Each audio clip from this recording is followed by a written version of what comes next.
بسم اللہ الرحمن الرحیم۔ رسول اللہ صلی اللہ علیہ وآلہ وسلم نے فرمایا، جب جنازہ تیار ہو جاتا ہے پھر لوگ اس کو اپنے کندھے پر اٹھا لیتے ہیں تو اگر وہ مردہ نیک ہوتا ہے تو کہتا ہے مجھے جلدی لے چلو، مجھے جلدی لے چلو۔ اگر نیک نہیں ہوتا تو کہتا ہے ہائے میری ہلاکت، میرا جنازہ کہاں لے جا رہے ہو۔ اس آواز کو انسان کے سوا تمام اللہ کی مخلوقات سنتی ہے۔ اگر کہیں انسان سن پائے تو بے ہوش ہو جاتا ہے۔ رسول اللہ صلی اللہ علیہ وآلہ وسلم نے فرمایا، صرف دو آدمیوں پر رشک کرنا جائز ہے۔ ایک اس آدمی پر جس کو اللہ تعالیٰ نے مال دیا ہو اور وہ اس مال کو دن رات اللہ تعالیٰ کی راہ میں خرچ کرتا ہو۔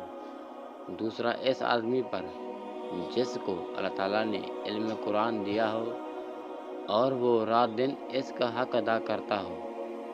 رسول اللہ صلی اللہ علیہ وآلہ وسلم نے فرمایا، جس نے اپنی ازار گھسیٹی اس سے اس کا ارادہ تکبر کے سوا اور نہ تھا تو قیامت کے دن اللہ تعالیٰ اس کی طرف نظر تک نہیں فرمائیں گے۔